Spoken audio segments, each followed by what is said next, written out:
warming. As the ceremony proceeds, we need you to quickly pass the rings along each row, holding them in your hands for a moment to instill with them your support of this union, that they may be given with the love and blessings of the most important people in their lives. So please pass them fairly quickly, and they need to come back to the kid with the big hair. Yes. Everybody please sit down. Thank you.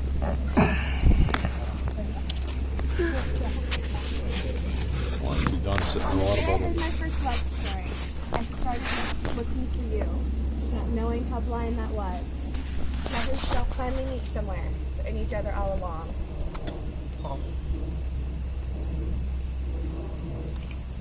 It's one of life's richest surprises when the accidental meeting of two life paths lead them to proceed together along the same common path as husband and wife. This meeting and this growth bring us together today. Along with Aimee and Tim, I welcome all of you whom they hold most dear to this beautiful New England farm. The echoes of Aimee's ancestors are here in the trees and the pond and the very beams of the old barn, and this place is rooted in tradition. With great joy, we gather here this evening as Tim and Aimee enter into the tremendous tradition of matrimony. But I think you'd be happier if you were holding hands. And I'm going to come over here. Now I have a little story to insert here. As you may or may not know, I'm Aimee's aunt. And I think every occasion should have a story, so here's this one. From the time she was a very small child, Aimee adamantly maintained, very sternly, that she was never, ever going to get married, and she would do this. When she was 16 and still planning to remain single and have cats, she came to visit my sweet husband Chris and me in Memphis, Tennessee. And it was there that we discovered she really had a thing for smoked barbecued pork ribs. So we hauled her to every good pork place in Memphis, and she ate a lot of ribs. And Uncle Chris even fired up his huge cast iron smoker one pouring rainy day, and he cooked her up probably the best mess of ribs he's ever cooked. He came into the house in the rain with this huge steaming platter piled high of succulent, mahogany-colored, carefully, lovingly smoked pork ribs, and he laid them down in front of Aimee on the table. And it was a changing point in her young life. She looked at me and she said with complete seriousness, "That is it, Aunt Daryl. You are choosing my husband." Now, I was not able to choose Tim. She did very well on her own. But I am very happy that not only has she chosen to lead life with a life partner, because that makes it so much sweeter, but that she has chosen someone as fine and funny and faithful as Tim. Thank you. You're welcome. Now, back to our previously recorded message. A wedding is the conjoining of systems in which neither loses its single splendor, yet both are completely transformed.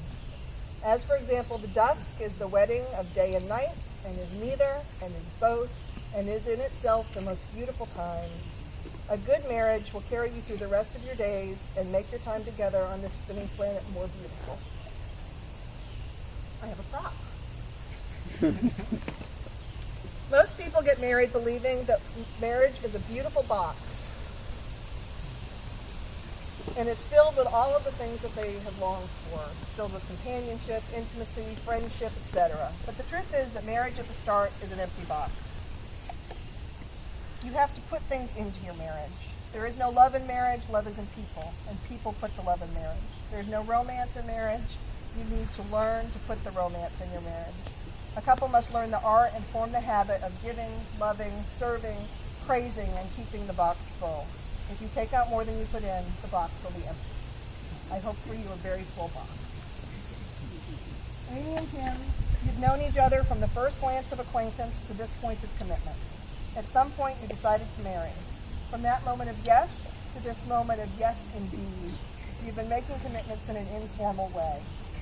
All of those conversations that were held in a car or over a meal or on long walks, all those conversations that began with when we're married and continued with I will and you will and we will, all those late night talks that included someday and somehow and maybe, and all those promises that are unspoken matters of the heart, all these common things and more are the real process of a wedding. The symbolic vows that you're about to make are a way of saying to one another, hey, you know, all those things we promised and hoped and dreamed? Well, I meant it all, every word. Look at one another, remember this moment in time. I said I was not going to cry. Before this moment, you've been many things to one another. Acquaintance, friend, companion, lover, snuggle buddy, even teacher. For you've learned much from one another during your time together. Shortly, you shall say a few words that will take you across the threshold of life, and things between you will never be the same. Because after today, you will say to the world, this is my husband, this is my wife. You have our vows? Oh, hold on, keep on the sleeve. Where are our rings, folks?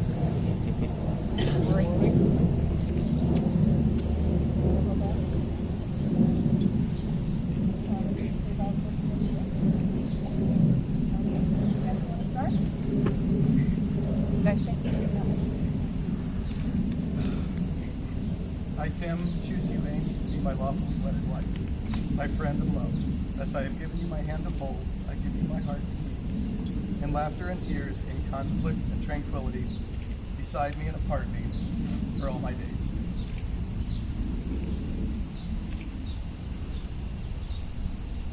I, Aimee, choose you, Tim, to be my lawfully wedded husband, my friend and love. As I have given you my hand to hold, I give you my heart to keep. In laughter and tears, in conflict and tranquility, beside me and apart from me for all of my days. These rings, now warmed, carry the love and blessings of all the people that are dearest to you.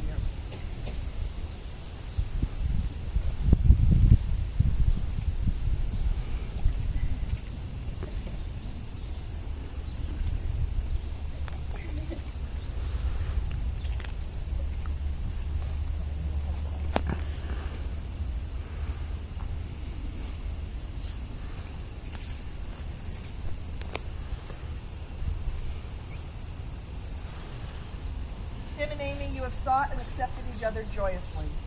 May all that life brings to you strengthen the bond that you've declared today. May your loved ones, those present and those unable to be present, continue to rejoice in the warmth of the love that has united you. May you be comfort and joy, counsel and strength to each other, and may the home you create shed its peace on you and all who seek its shelter within. By the power vested in me by the Commonwealth of Massachusetts, I am delighted to pronounce you married. Please share your first.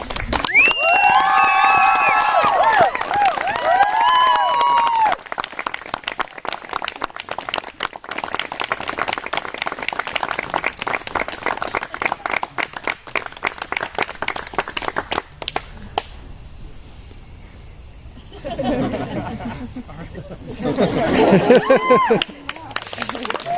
right.